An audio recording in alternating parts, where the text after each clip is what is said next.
pains. We are on actually on YouTube, on Twitch, on LinkedIn, and um, Periscope. So with that, what we like to do is share these conversations so that as many people as possible can get benefits from it. But we also want to invite those people on those platforms to be able to come into the conversation here on Clubhouse. So look out for the link. We'll be posting it. So yeah, I know that in these prop tech club conversations, we really want practical understandings of really what are we able to address and take actionable steps to improve. So as many good examples that we can leverage and understand from, those are the kinds of conversations that we like to have in this club. So today, um, I guess I'll pose a question to you guys who are in the room. What do you want to learn from this conversation? Or have you experienced the pain that you want to share? So I know, Emirali, you kind of kicked us off already with research and practical based experiences about slow changes, or rather changes to design and or slow decision making. But I wanted to kind of hand it off to Melvin, who has dabbled in construction and development, Faryal, Tony, Stephanie, Sodiq. Looking to hear from you guys as well.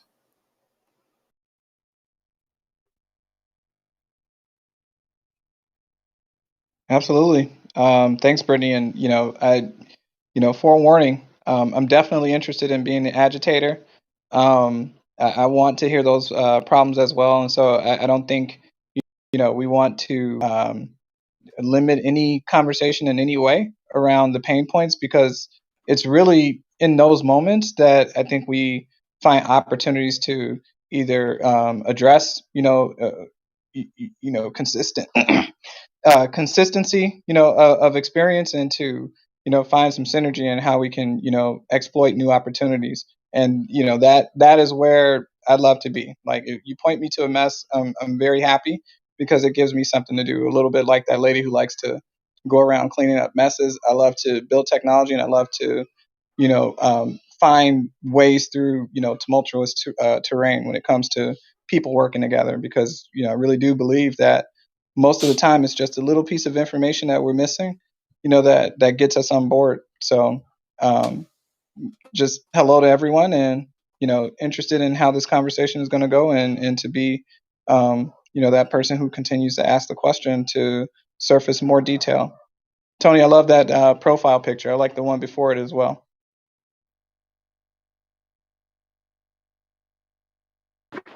Hey, thank you, Melvin. Thank you, family. That's Detroit, 1979, when I was a Boy Scout. I spent the last couple weeks traveling around the South where I might move again.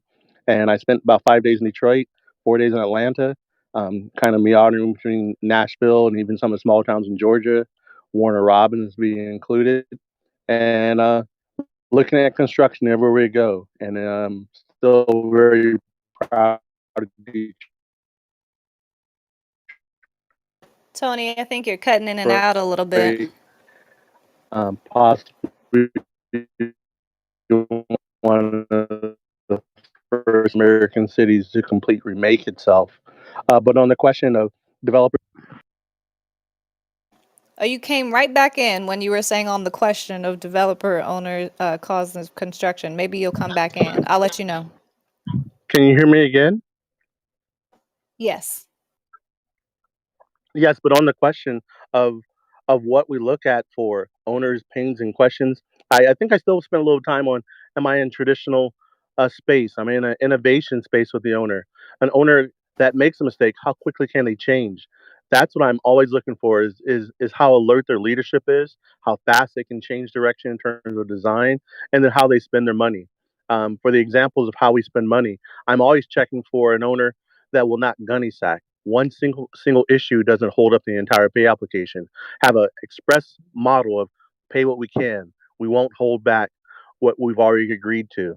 So those are the earlier signs of how innovation is in a project, how well people are adaptive to that. Yeah, we will have mistakes, but do we own up for it?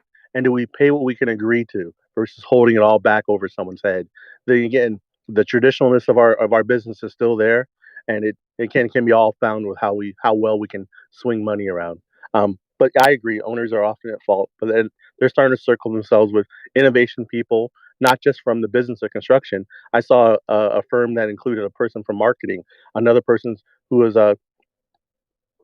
just new to the business. So people are starting to say, maybe we don't have it right. Who can I put around me who can help me think faster? So I give hope to our organizations. But when we have concrete examples, I'll add some as we go through it. Thank you for allowing me on the stage, Tony Landon. Thank you so much, Tony. Yeah. Okay, so let's talk about some real examples, and I'll kick it off here. I have so many, but I'll go ahead and start it off with one. Oh man, and this can go in a lot of directions. So one, I've worked with a lot of different clients, both public and private corporations, primarily delivering at least in my project management time, delivering to people in office spaces. So updating their office spaces, renovating, basically helping them exit, go into swing space, communicate to the employee base what's coming, what they should be expecting in the design, what they should be able to experience as a result of the newly updated space. Really understanding like what their design needs are, really cleanly, identifying even furniture options, coordinating how they might move from their existing space, what's necessary to keep out of the things that they have, paper, equipment, things like that, and then moving them ultimately back into the space after the renovation is done. So that's the owner side. There's also obviously the coordination of everything that's project related, the design itself, coordinating all the consultants that need to support the project itself, as well as your contractor, making sure that you have the right partners, right? Going through those RFPs to onboard everyone and then execute the project. Emma Raleigh, you mentioned an issue log, like making sure that everybody knows what are the challenges on the project. Having a really clean set of understanding what are the open items, what are the items that need to be addressed, who is responsible for them, at what date do you need those are basic project management things. And oftentimes when you have an owner in office space, you tend to have many people who are responsible for many different aspects of a project, typically IT, you'll have security, you'll have your people will call them like desktop requirements, so physical, like computer coordination. You'll have, right now everybody's tying in reservation technology, your facilities team, right? You'll have your workplace team, any marketing for that owner organization. You'll have all these people involved. So I'm going to share with you an example for an advertising firm that I worked for a long time ago. This thing that I'm talking about in regards to setting expectations for employees, I think if I'm being honest, I think it was non-existent, because when people exited the space and actually moved into swing space, they knew that the space that it was going to be renovated, but there were literally holes in the walls because people were punching the walls, because they said, oh, well, it's going to be renovated. This is the start of the demo. And, this advertising firm was really eccentric, creative, and they were really, kind of open to, having a drink in the afternoon kind of a thing. So I don't know when these, um, you know, disruptions took place in the walls, but there was very little understanding because there were walls that were damaged that were not going to be removed. So that kind of expectation right there caused change orders from day one. So I see just kind of setting those expectations for employees, or even just from the leadership perspective, as a huge, huge, just we call it change management. That thing called change management, that can cause so many issues. The setting up of expectations for employees, any stakeholder on the project, getting that really clear, communicating, letting them know what the expectations are, and having them sign off on that thing. Um, we would call that like a project execution plan or a project charter. Um, and then also have like a set of like basically a communication strategy for the cascade. That is the thing that was missed. Very, very huge problem that caused actually a number of trickle down effects here. So I'm going to stop there because that was a very interesting project for me. There were lots of changes throughout the design, throughout construction, after the construction was over. Lots and lots of changes. I don't remember the amount of change orders, but it was quite extensive. You can tell I still feel the burn a little bit, even though it was many years ago. So with that, any questions about that project or follow-ups, follow-up thoughts?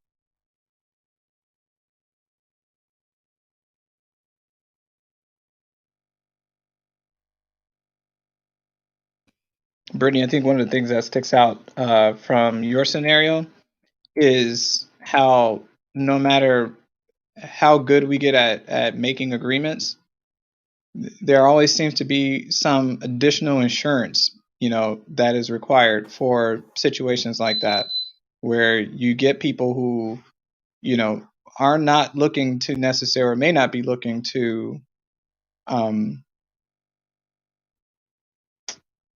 protect their own pockets, but they're also not looking to help you out either. Like you become vulnerable, and because you're vulnerable and there's no repercussion, right? They take advantage of an opening, and that's unfortunate. I'm sure that I don't know how often that maybe happens, but it would be interesting to get the stats on that. But it also makes me think, what would be the cost of avoiding those scenarios? Is it an extra line in the contract? Um, what what are some things that can be done to prove, right? Because I know one of the things that uh, we did, when we were flipping houses, is you get ready to sell the house. There's a walkthrough just before they buy. There's another walkthrough, right? So they can see if anything has changed before they take the keys. And so I would have to imagine that there must be a similar process in place for when you're about to take on uh, a big project like that.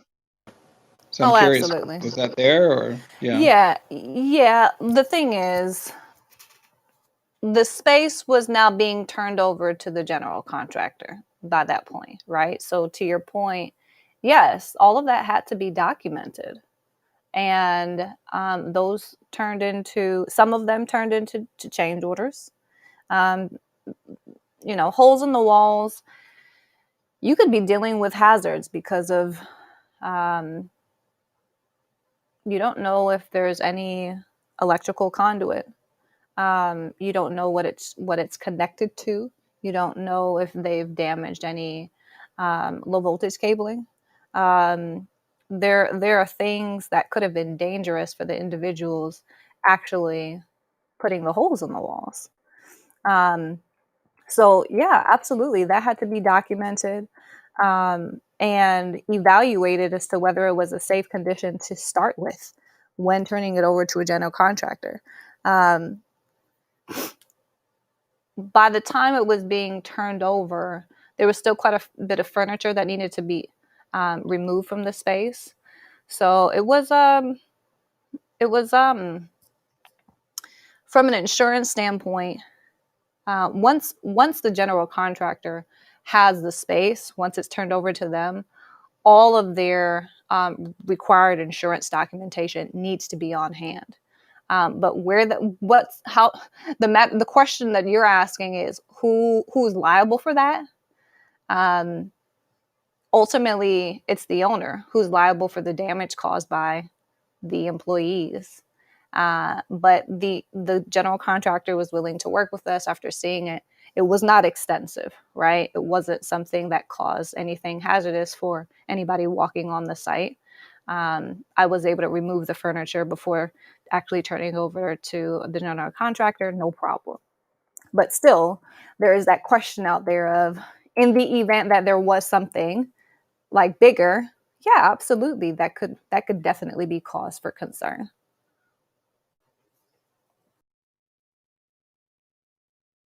Got it. So in this sense, it was less about if there was ink to protect against it, but more of was there a willingness to enforce, um, the protections that were there. Would you say that that was more the situation in that case? Yeah, exactly. Um, I don't think at this point, because the general contractor would have to have been the one to say, "Hey, you guys need to have this taken care of," which wasn't in their benefit. It was actually more in their benefit to build a stronger relationship with this client, Mm-hmm. and say, "Yep, we'll go ahead and take care of it, and we'll let you know how much it costs, and we'll fold that into the work that we're already doing." So yeah, that was how this was approached. Got it. Yep. Now, like I mentioned, this advertising firm, they're paid to be creatives, so they made it their job to create change orders. Not obviously, change to the design makes the design go slower, Mm-hmm. right?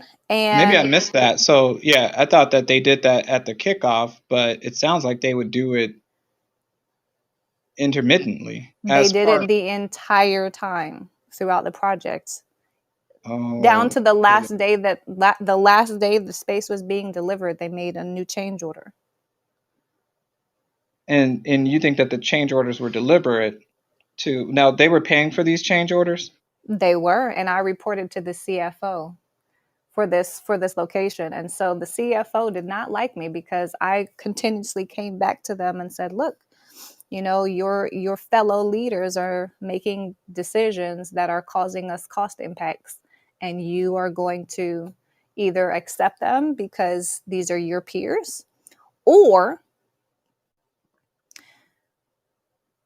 you're going to pay for them or you're going to have to have some sort of negotiation and dialogue with them in order to say, yep, no, this doesn't make sense for us to move forward with." But by the time it gets to him, we have already asked for the design to move forward. We have already gotten some sort of quote for what that design cost is going to be. Our client were basically pushing to say, yeah, go ahead and start the design. They gave the go ahead without me as the owner's rep seeing the cost yet, which is a huge problem. If you don't have everybody talking in the right order, you have cost popping out of the wazoo that not only is going to have challenges for the design team to actually coordinate.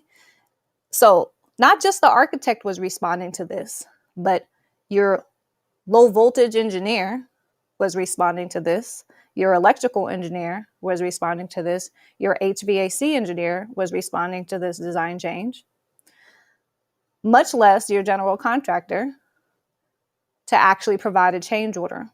So inevitably, design changes could cause design gaps because not everybody got up to speed as quickly as our client would have hoped, and there would have to be people going back into the space because they're getting late design changes based upon this trickle down effect.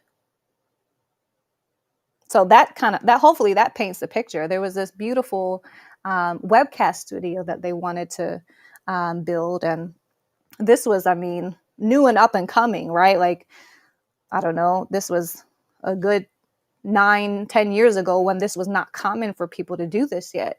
And man, they were trying to make this space as agile as possible, but super soundproofed. And the moment you change anything in that space, you change the quality of the soundproofing. If it had anything to do with the finishes, that was a nightmare. So, I mean, I'm just giving you some examples there of how big a really small change could make. If you move one piece of furniture and say you need this receptacle to be moved over here to the left by 5 inches because we would prefer this furniture, that has a huge impact. Brittany, just did you not show the people the impact or the cost of change later in a project? I mean, even just a simple graph can probably enlighten people on how changes, especially down, when you're too much down in the project, too late in a project. It's just that the cost to change, you know, incrementally increase, exponentially increase, and I mean, once people when people can get a grasp of that, I think a lot of changes can now be. Um, I'm not saying that you have to capture every change or you somehow become a fortune teller, but at least have a good programming or a feasibility session up front, or not even just that. I mean, try to map out all the, and I think you did touch on that, is expectations and needs of the project. Once you have those drilled down the project, and once people know that any change that occur late in the project will have exponential increase in the project cost, and not to mention the um, if it's a high tech facility, there might be permitting issues or all sort of other issues that goes with it. um, I mean, just educating the project team on that, irrespective from the owner side, design side, contractor side, vendor, and could be any industry, by the way. It just makes our job a little bit easier, I feel. I don't know what are thoughts on that. Yeah, in an ideal world, yes. I I, agree. I will admit I was a new project manager, and the project started without me. I was slotted in after the project design was primarily, I would say, maybe it was down design development phase, right? And so much of the design had been done. So I was still trying to understand, okay, well, what is the scope of the project? What are the drivers of this? Why the scope was developed this way, right? And so the amount of ability I had to really grasp and understand um, how huge the changes would be because of the different drivers that were kind of popping up in the middle of it. Um, yeah, my hands were tied. And then also when your COO and your CEO are asking for something and bypassing you, me as a not so confident project manager, however many years ago, I said, oh, okay, well, if this is what they want, apparently they're okay with the cost kind of thing. So I thankfully from then I learned quite a lot about communicating upfront and setting those expectations up front and saying if you make a change earlier on, you're going to have less of a trickle down effect. But I'll tell you, I'm not sure that would have helped even with this client. They were paid to be creative. Brittany, it seemed like So, change orders for them was just an extra life.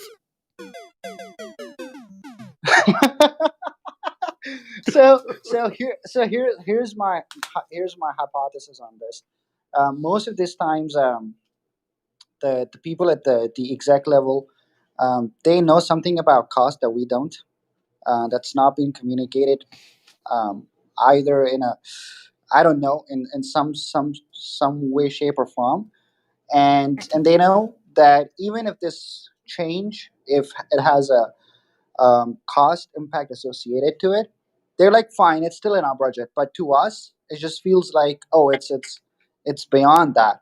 But then they know it, and they make decisions purely based on that. I've seen that. Trust me when I tell you that I've seen execs in other projects that I've done making decisions purely on, well, it's well, we're going to sell it for 350 square feet dollars a square foot. It's still less than that, let's do it. And that's it. That's their only metric. And that's something that we don't know. We're trying to control the project as much as possible with the limited amount of information that we've given. And it's just, you know like I said, you want to bang your head to the wall, right? Why are you doing this? Why does it even matter? What do you even want me as a project manager? Because at this point it feels like you're fine with any decision that happens on the project. And I think it's just um and again, it could be just, probably could be just me. You just have to then talk to them and ask them to talk. It's like, tell us what you have in the mind. What's the target cost, the project cost, how much you want to put money in reserves, just so that you don't exceed that reserve. Tell us, be honest with us. And then that's where that honesty comes in. And that's where the emotional intelligence side of humans come into play. Because like I said, and I always say, at the end of the day, you're working with people. And the way the industry, at least I can talk about construction industry, even though I've worked in a few other industries, but the way construction industry is set up, there's still a lot of, I won't say lying, but information that's not being trickled down or not shared, because either we are assuming that the other person would know, or we want, I don't know, maybe try to make extra profit of that information, not giving to them. I don't know if that makes sense. Totally makes sense, right? And I think there is a profit and waste. And I think I think that people depend on profit and waste.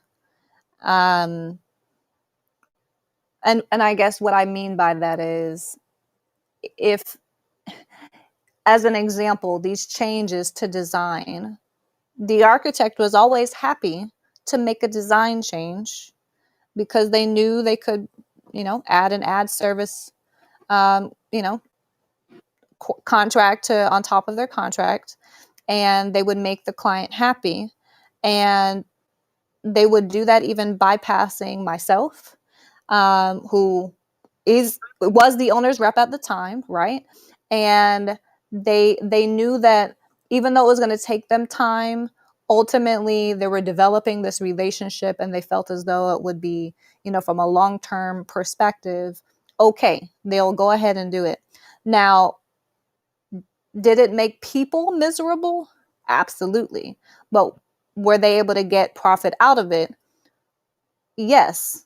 If you're into getting paid time for money, if you're into that kind of thing. So, so I think for me, what's been really interesting over the years, and which is why we have a lean construction roundtable on Thursday mornings. We have a rise and grind group who talks about how do you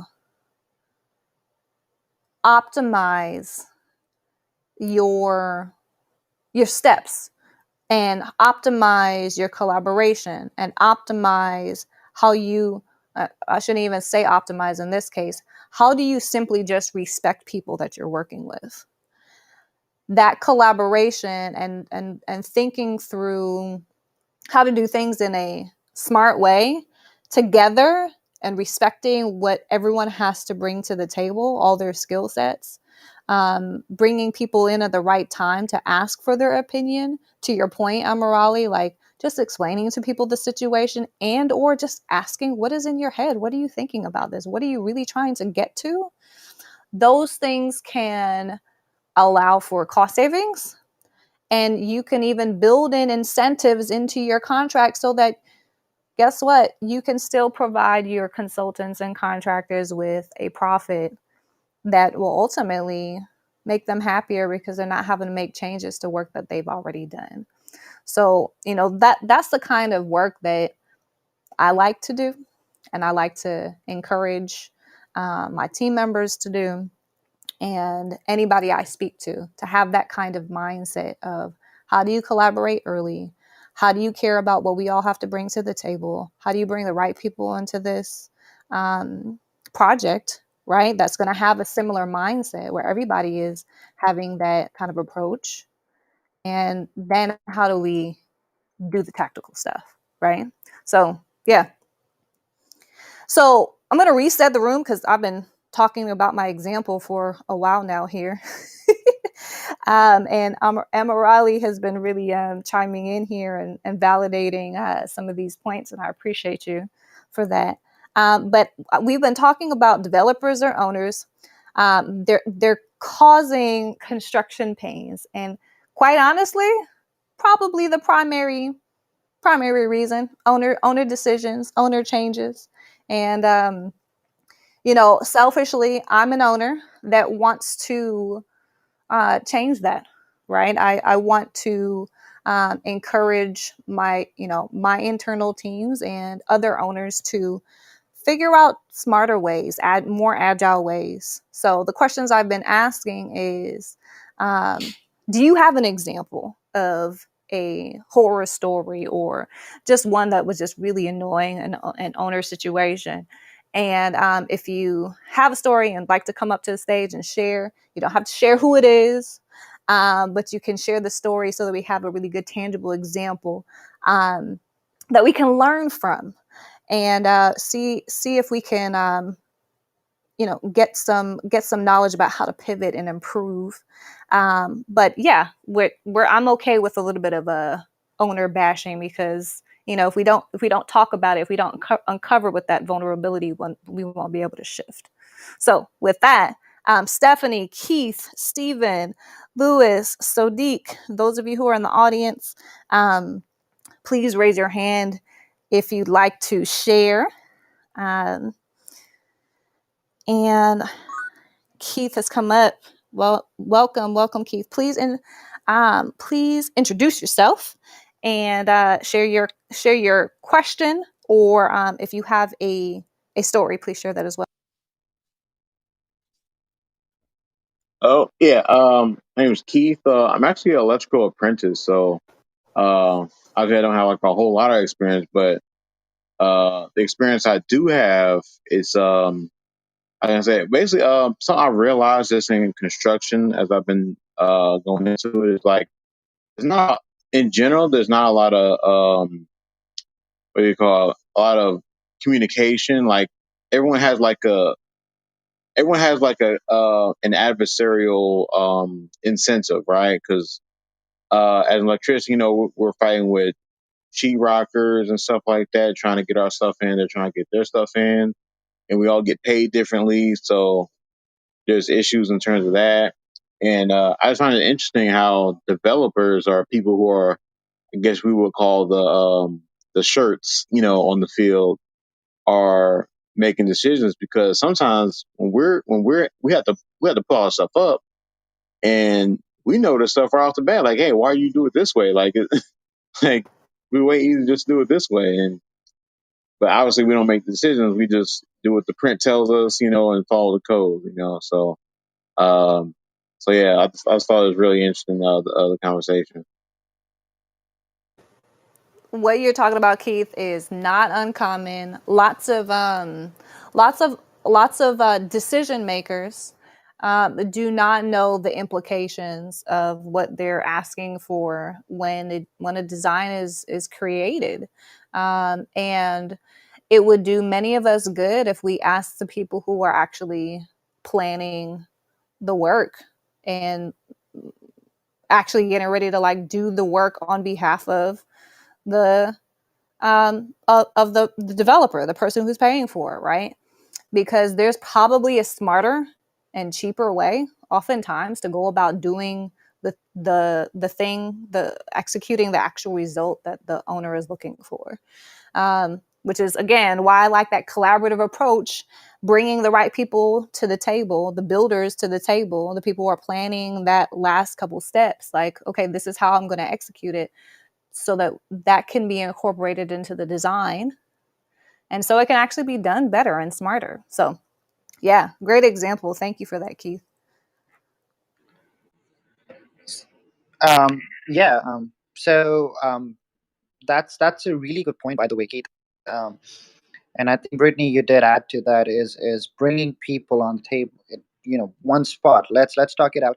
What I like to call it, or how I like to phrase it, is leveraging the expertise of the expert, right? So, for instance, the owners, the developers, the owner side, the developer side, who are, for the lack of a better term, the men in suits, even though we don't wear suits, but not all the time, at least. But you know they think they know what they want to build. They know the final goal. They know the objectives of the project, but they don't know the intricacies of the project. They don't know how to get to that point. So with the limited knowledge, and I'm not saying it in a negative connotation, but the limited knowledge that they have, because this is not something that they do in and out, day in and day out. With the limited knowledge that they have, they feel like this is the best decision to make. This is how things should be. A should lead to B, should lead to C, should lead to D, and all of that. What we tell, or what at least my mindset is, and what I try to inculcate in the organizations that I work with is try to leverage the expertise of your vendor, because they do this job day in and day out. How do you do that? You pick the right team, not the A team, the right team. The team that will get the job done. The team that has credentials, qualifications, experience to do that job. Once you have that, now there's an entire process on how to do that, but once you probably not going to go in detail about that.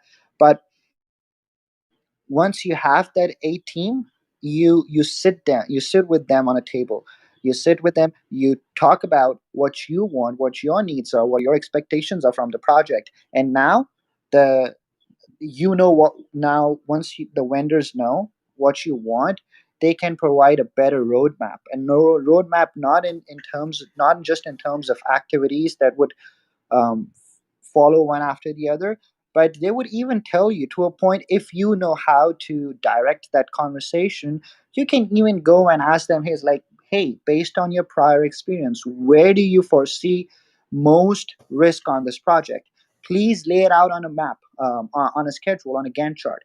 And once you have those, or risk or issues, whatever, there's a clear distinction between those two terms. But let's just say any issues that pops up during the project. Hey, vendor, what do you think? How much will it impact me? Hey, vendor, just based purely on your experience, tell me, is there anything that you want from me as an owner? There are things that you want from me. Tell me, when do you want in that schedule? Because you, my friend, are the expert in this field. We are not. We know what we want at the end of the day, but to get to that point, you know how to get to that point. Tell us, lead us in a better way, and then document those downs. Have a good project plan in place with the collaboration that you just had with the vendor. Have a good project schedule in place. Have a good issue log or a risk in place, and then, like, I don't believe that any plan is perfect. Obviously, there would be changes. Two things that you need to do is document the change and be agile. Once and when I say agile, you're not agile on small decisions, but you're agile on big decisions that happen on a project. And that's sort of the mindset that I like to work with, and I sort of preach to the owners, or the vendors that I like to work, because again, you need to remember, it all boils down to mindset. You may know it, you may think it's a common knowledge, but the other side, the vendor side, or any other side, doesn't know. So there's a bit of a training that goes in there. Beautiful, beautiful response. I know Stephanie has come up. Stephanie, please introduce yourself and share either your story or any comment you have. Yeah, I'm Stephanie, and I own Intelligent Construction Opportunities. I am on the side of understanding where the construction tech fits into the specific project, or with the particular projects that a contractor might run. It could be anybody from an owner's rep down to a trade contractor that would be looking at my kind of services. I just am interested to know, is it the owner's rep responsibility to be the sort of the communicator of what a role like Keith would hope to achieve in his role? Because it sounds to me like, in the case of Brittanie's arc advertising story, it was like, just because they were creatives, therefore, they had this wanton ability to punch holes in walls that then, had such a big an outcome to the project and the change orders, etc. But I'm curious why there is such a fragmented and disconnect between owners reps, the developer with the bucks, and then what ends up trickling down. Is there not a way that is more formalized to educate the money man? Because mostly that's what they are, the money man. And basically, as Amarelli has just identified, it's an education. It's like, you have the money, Mr. Man, but you still need to be educated about whatever your dream project is about, so that people like Keith, you know, are not expected to just, fight with the HVAC guys and hope to hell that, they both get their work done on time. I don't know. It seems I hear these stories over and over again, and it's shocking to me that a developer can just walk in and go, "Yep, I got the money. Make it all happen, people. And if things f up, talk to me then." I mean, that it sounds as arbitrary as that. Is it? I love the question. And I'm okay with normalizing the money women. I think that's something that we can start doing on this call. The money women, the money woman, that should be normal for people, even if it's just uncomfortable quite yet. We need to start talking about that. It's not always the money man. Okay. All right, but then the money women can't behave like the money men, okay, Brittanie? I'm okay with that. So, so yeah, I think it's a mindset shift, right? To your point. What I'm talking about when I say be more collaborative means an owner has to spend more time understanding the expertise of the individuals that they're hiring to be experts. And they have to be willing to do that. They have to either be willing to learn themselves or hire people internally. To your point, it could be an owner's rep to that have expertise in order to have this kind of collaborative conversation, in order to make smarter decisions and leveraging the expertise that exists across the team. So, but what is the general mindset when you're dealing with developers and owners, whether they're men or women or purple dogs? I mean, are they Get it really? I done. mean, well, it's just get it done. Okay, Get it done. Trust me. because Trust me. because they typically, yeah. wield because they have the money. That's why Because their attitude is get it. probably, yep, that's it. They. So the thing with developers are, the people with money is that, at that point, there's an entire economics that goes with it, right? I mean, you have to know it's even there at that crunch time, right? I mean, if you have to develop a property, or let's just, for instance, let's take a real estate property that I'm working on, right? They need to develop it by the end of 2023, and because that's how their entire cash flow, their entire economics has been established according to that. And you know how things are fluid, right? With inflation, with interest rate going up, everything, with the speculation that the stock market might crash. The realtors want the land to be developed, because if you know the economics, if you know how the cash flows between sectors from industry to industry, as soon as the market falls down, money would start to move from stocks to physical assets. Like, could be anything. It could be real estate. So the way the money moves, that's why they want things to be just get it done. Doesn't matter to me. And I don't know if Stephanie, if you were here before, but they know things that we don't know in terms of cost and schedule. So, for instance, we might know that $300 square feet is the amount that's like the amount where project would be called off. If it exceeds that, it calls off. But all of a sudden, 6 months down the road, it bumps up to 325. There's a decision that's like, oh well, we can spend $25 per square foot more. That's fine. And you're like, what the hell? What the hell just happened here? Because my all my assumptions, all my plan was based on $300 per square foot. 6 months of headache, 6 months of struggle that I've been going through just to keep the project in check. Doesn't matter. But they, at that point, they're like, well, we can recoup the 25, that the delta, whatever that delta may be, 25 just in this scenario. But whatever that delta is, they're like, once we have this project up and running, we can do it. So at the end of the day, get it done. That's what they say. I think Amirali, typically you're correct, but I don't think that every owner is that Oh way. yeah, agree. Right? Like I think that it depends on the business model. It depends on what the company, the developer is hoping to achieve, wanting to achieve. There are goals that are different for each developer. Sometimes schedule is paramount because of exactly what Amirali just described. They're going to be losing money if they don't open doors at XYZ date, right? Now, sometimes there are different implications. Sometimes it's more around cost. We can't go over this dollar. Absolutely not. Like literally, I have these pieces of scope that I want you to accomplish. Construction project team, designer, like all of you, I'd like to figure out how we can do all of these things under this particular dollar amount.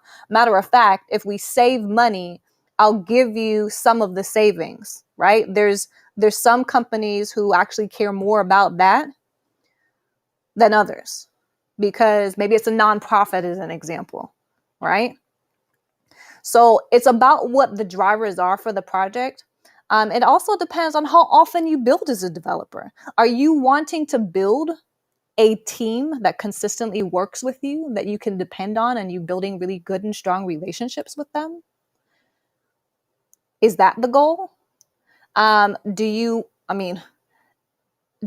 actually care about the quality of the building? Are you pursuing a well certification and standard? Do you want people who have expertise in that space and know how to engineer, not only from the design standpoint, but from how it's being built, that constructability, like how these systems might integrate and a really great way to do that? So it's about your goals as an owner that really, really matter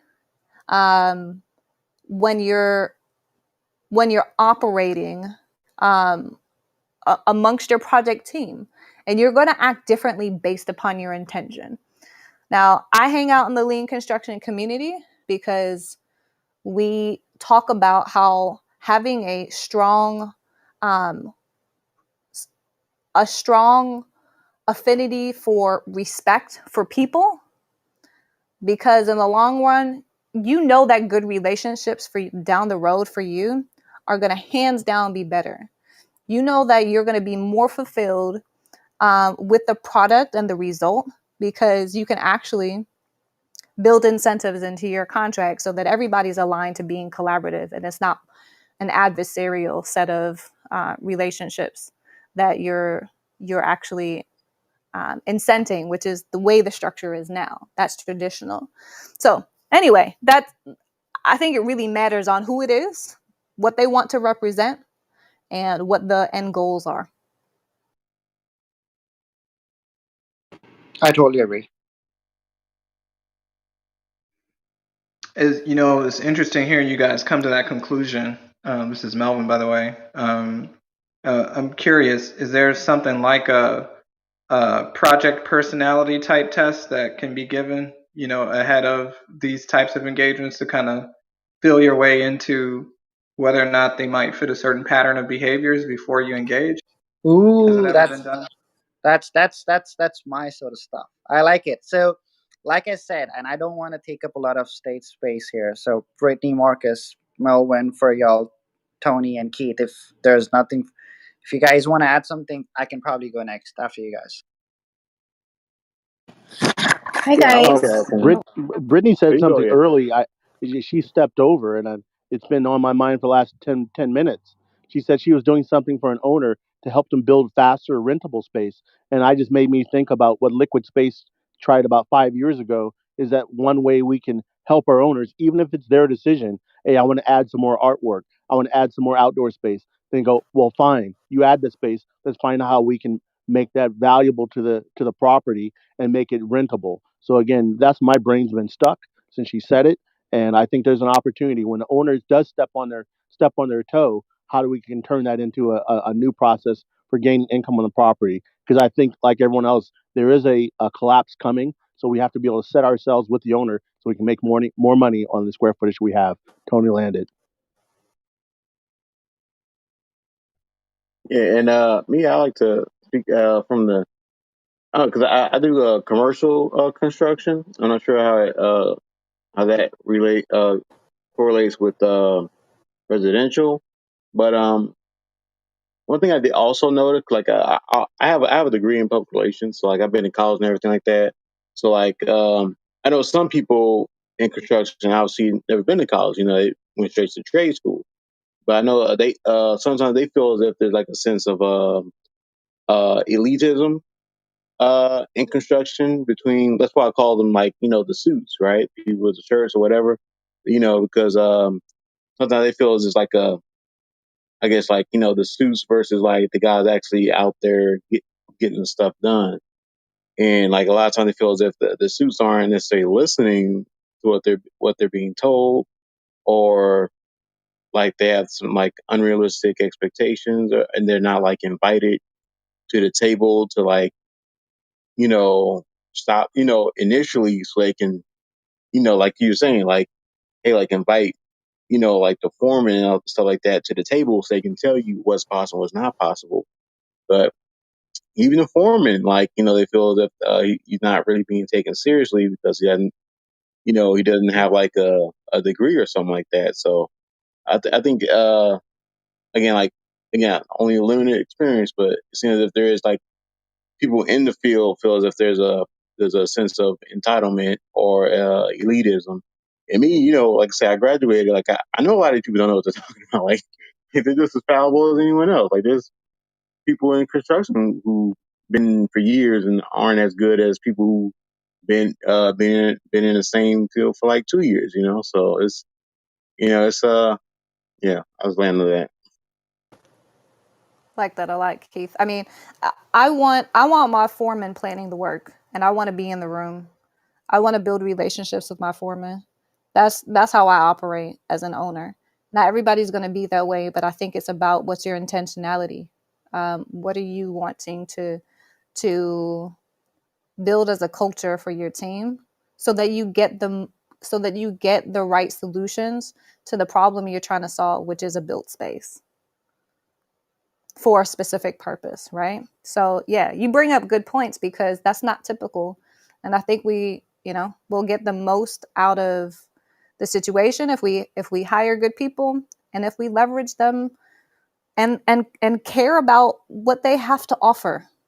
So yeah. Faryal, I know you had come off mute as well. Did you have something you wanted to add? Hi everyone, Farrell here. I've been really enjoying the conversation. I kind of wanted to add an experience that I had as well.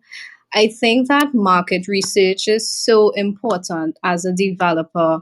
I think even before you invest in land or property, I think it's important to understand who the market is, who are your demographic profiles, who are the types of people that could purchase this particular property, and as well as understanding the size of the markets. And I think we're kind of in an interesting place in that no one could have really predicted the pandemic, but of course, that would affect the purchasing power of consumers as well, and how much people are pre-qualified for as well. So I think those are really important considerations, because I think if you don't take that into account, by the time 2 years down the line, when you have um, whatever product, whether it's a townhouse, a home, a commercial property, anything like that, it's going to be really difficult to try to sell that And I think that's kind of, I've had that experience personally,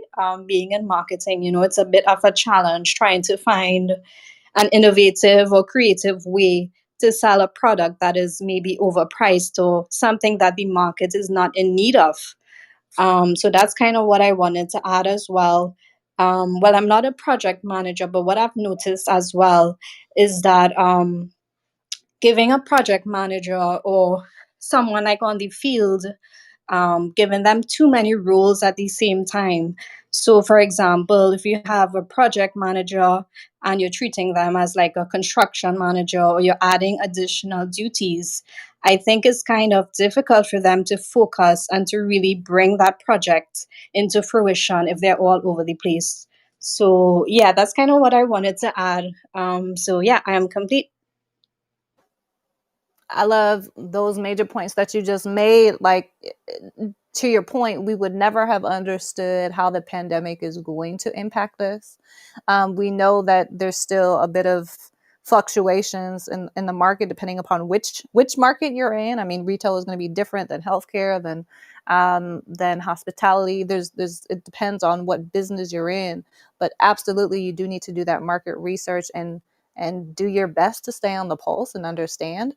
And I liked your last point there as well of don't give too many change and directives, because that's going to cause anybody to be disenchanted. Imagine if I asked you to make a peanut butter sandwich and I told you to make it 5 different ways each time.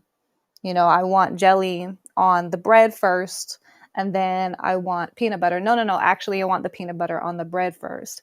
Right? Like that change, that makes you throw away the bread, and that causes waste, right? Like, so I mean, that's exactly what you're asking for when you come up with changes. So, yeah, very, very prudent point. So, thank you for sharing that. Yeah, contractors in the field can always show us. The drawings may show the lobby having no changes. And when I confronted a contractor, I said, "You don't have any changes. You should already have drywalled and taped." He goes, "No, they always make changes here last, and I'll leave it down to the studs." And that person was at 100% accurate that those changes that had not yet been decided soon came down. He says, "I'd rather still build it once." So you're right. Our guys in the field can anticipate. We have to believe them, and then now we have to put data behind it to prove them out that yes, this change is still coming. Owner, please let us see it now. The contractors hinted us on your last project you had late changes in this area, so we have to smell our gut and trust the people around it, and that's what it sounds like about what we build in a team is people we're trusting as well, even for their gut calls. Tony Landed. Love it. So, we're a little bit over an hour here. We have Gloria and Felipe here in the room. Welcome, welcome. Um, you know, I do want to just give an opportunity for those who are on the stage. I know we just kind of did a little bit of a response here, but just wanted to give people who are either in the audience or on the stage an opportunity to either share um, any closing thoughts that you have about this. Gloria, I'm pulling you up to the stage. Hey, Brittany, Tony, Fariel, Keith, everybody, Amarali, really appreciate, those statements, Amarali. I'm really interested in that, kind of project personality thing. If we get a chance to connect afterwards. And Brittany, I heard you mention that you can't know what the pandemic will be, or, what the impacts of it will be. And what's interesting enough is in doing some recent training and meet and greet with other um, what do you call it, like practices, within EY. It turns out our supply chain practice does a type of consulting that allows businesses to look at specific, basically to play a war game, right, with the economy to find out how they would fare in a situation where, disastrous outcomes, were pressing down on their ability to source materials, source labor, whatever it is. And that has been one of the big pieces coming out of the pandemic is that people are taking those war games seriously and not just planning for, intermittent outages, but planning for resiliency through, disastrous changes. And so I think we all work in project management and we know exactly where, I forgot exactly what they call it, but it's the point or it's the flow through your Gantt chart. Oh, it's the critical path, right? We know what those critical paths are, right? And we know where changes push out dates, push out budgets. And so it would be so much fun to know, who's working in that space to test, models like that, to see what the number of, impacted changes would be to get you to a critical failure point. So very doable. Strangely enough, is all I wanted to add there. But I'd be interested in, having a conversation with anybody who else, whoever else is interested in what it would look like practically to apply those types of concepts.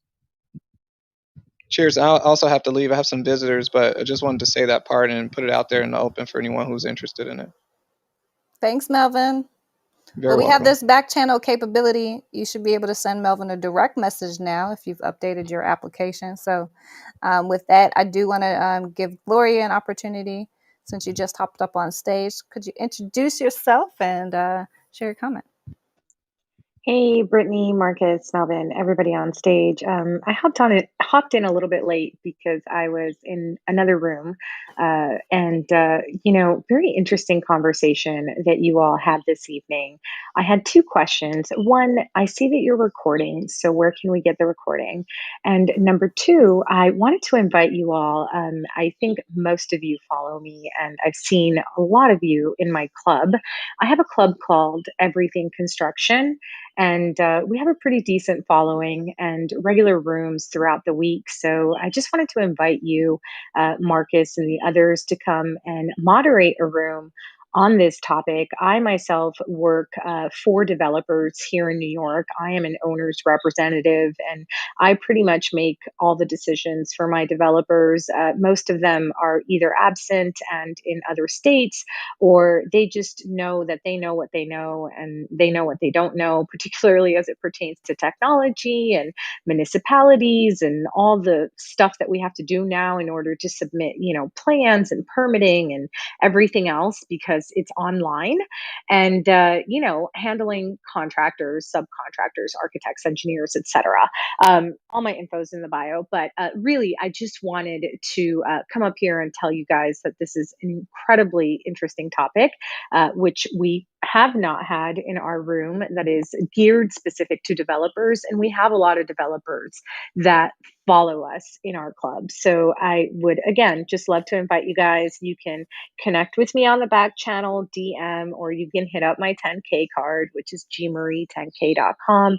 And I'd love to talk about it. And also, I think that more of you should speak up in the real estate rooms in the mornings, because I think that there are a lot of people that are misinformed on this application. And being someone who's been in real estate and construction now for 15 plus years, I find myself in a situation where it's like my word as a construction manager, project manager, general contractor, former laborer, all the things, and all these other folks who maybe don't really know what they're talking about. So I, want to encourage those of you that are in this room, and I do see Marcus here and there, but I do want to encourage more of you to try to join some of those real estate rooms, because I truly do believe that there is a lot of value that you could add with your expertise. So with that, I'm going to, I see some of my followers are trailing now since I hopped on stage. So I'm going to yield my mic back to you. I know you're a little bit over, but let's definitely connect on a follow-up room. Thanks.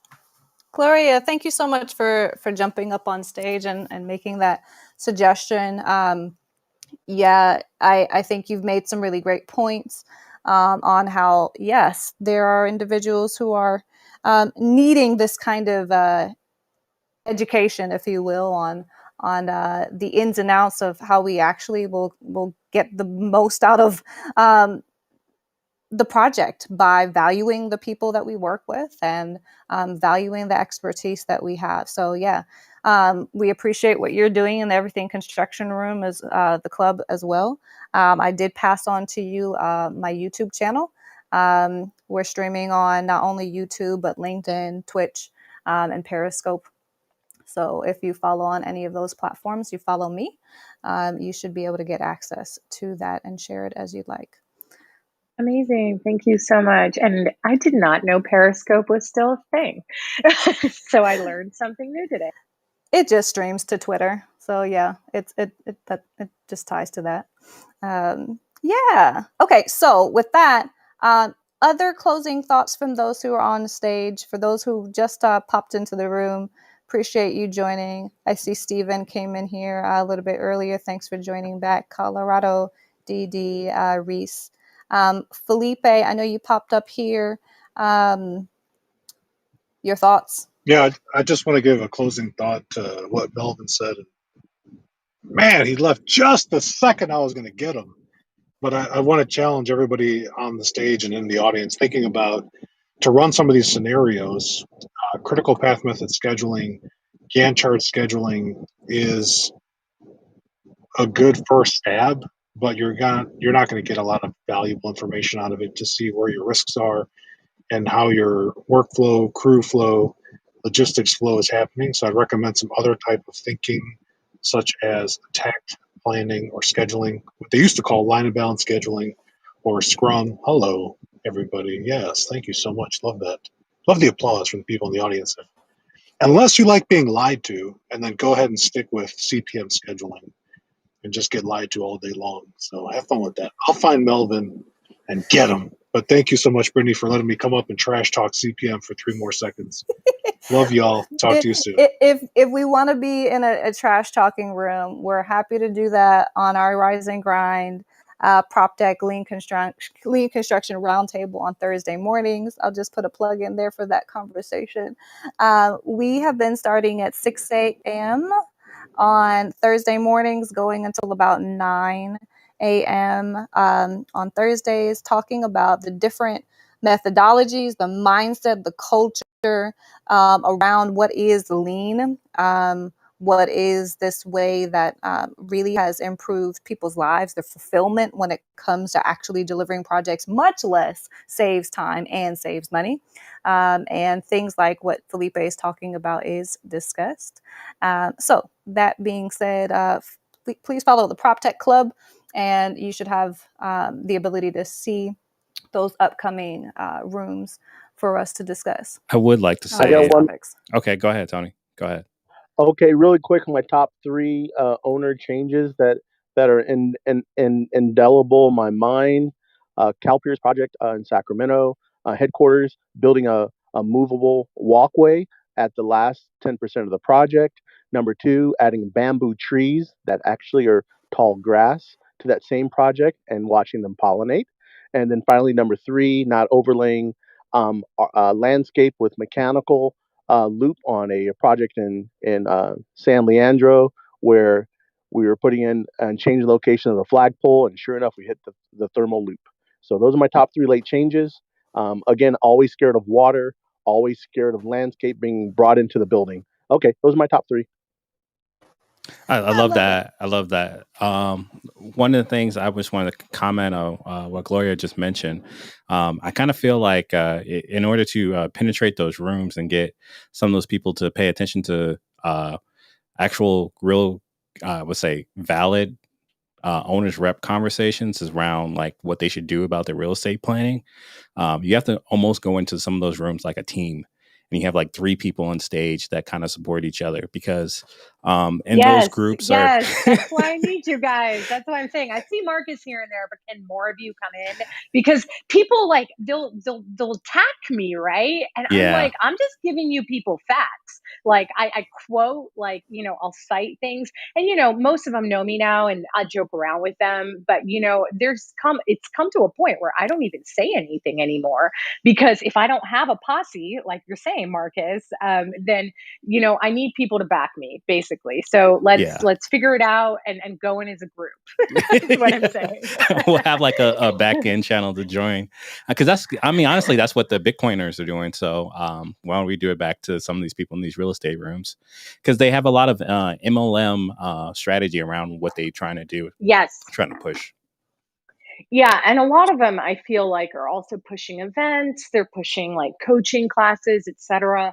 I mean, to the point where like people came to Yosef and I, and we're not coaches at all, but they wanted us to coach them. Like they specifically asked for us to coach them. So I mean, we set up like a coaching, and of course we're charging for it, but like most of it's just like basic like worksheets and things like that. And then if they really really really want to work with us on a project, then they can hire us as owners representatives for a project. We're not going to coach people on running their own projects on shit that we've spent 20 years learning. Exactly. So it's one of those things like you were talking about in this room, which is why I loved the conversation. Like you have to value the expertise of the people that you hire and the consultants that are available, to hire for particular projects or for a long-term basis, et cetera. So we really definitely need to value labor. I was in a room earlier with some realtors and they were talking about labor shortages, and it was with an architect and construction person, and most of the topic really had nothing to do with architecture and construction. And it's a very frustrating conversation to listen to, because they're thinking, okay, what's my cheapest price per square foot out the door, Yep. and they're not thinking about the holistic picture. And when I even brought up sustainability, local laws, maintenance, and RTUs and all these different things, like there was radio silence. Yep. So definitely would love to collaborate with you guys on maybe penetrating some of those rooms. And I think that also some of those folks do trail me in the Everything Construction Club, and the community that we created. So that's why I suggested to have you guys come in and do a special room, like as a special guest, and then we can plug this prop tech room so that more people can follow this club and follow this room, so that they can educate themselves a little bit more on the stuff that you all are experts on. Yeah, we thank you. We thank you for the suggestion. I know that some of us are being pulled to our other obligations, like myself, during the day. Some of these rooms, that I think we can make that happen. So let's get some coordination taking place. Yeah. I've got one last thing. Yeah, you said something about was it like peanut butter jelly sandwich? I was want to say grilled peanut butter jelly sandwich is the bomb. So definitely try it if you haven't, and that's it. Have you ever put cheese on your peanut butter and jelly? A little No, slice of cheddar cheese. that doesn't sound good at all. I'm telling you, it will change your life if you haven't tried it. Okay, I'll probably give it a try. I'm gonna try that right now. Definitely grill it. Grilling it is like, I don't know, like a hot pancake. That's what it's real good. See, Far y'all knows what I'm talking about, because I don't know if you guys have bun and cheese, but like Jamaicans eat bun like it's a sweet, bun, and it has cheese on it, and it's great, and it's a similar experience when you have cheese with peanut butter and jelly. So yes, anyway. and I know just what you mean, That's but I've interesting. actually never had cheese with PB&J, so you gave me an idea. I'm glad I could share. Okay, with that, guys, we are going to wrap up. I am so appreciative of all of you for hopping into the room, and I always appreciate the robust conversation. I am looking forward to connecting with some of you later this week. If you want to join our Smart City community as well, we have those conversations on Wednesdays at 5 p.m. Central. Our Lean Construction Roundtable, and our Prop Tech Club on Thursday mornings, starting at 6 a.m. to 9 a.m. Central. And yeah, we look forward to having you guys join us in our future conversations. Thank you, everyone. Thank you. Take care. Have a good one. Thank you. Thank you.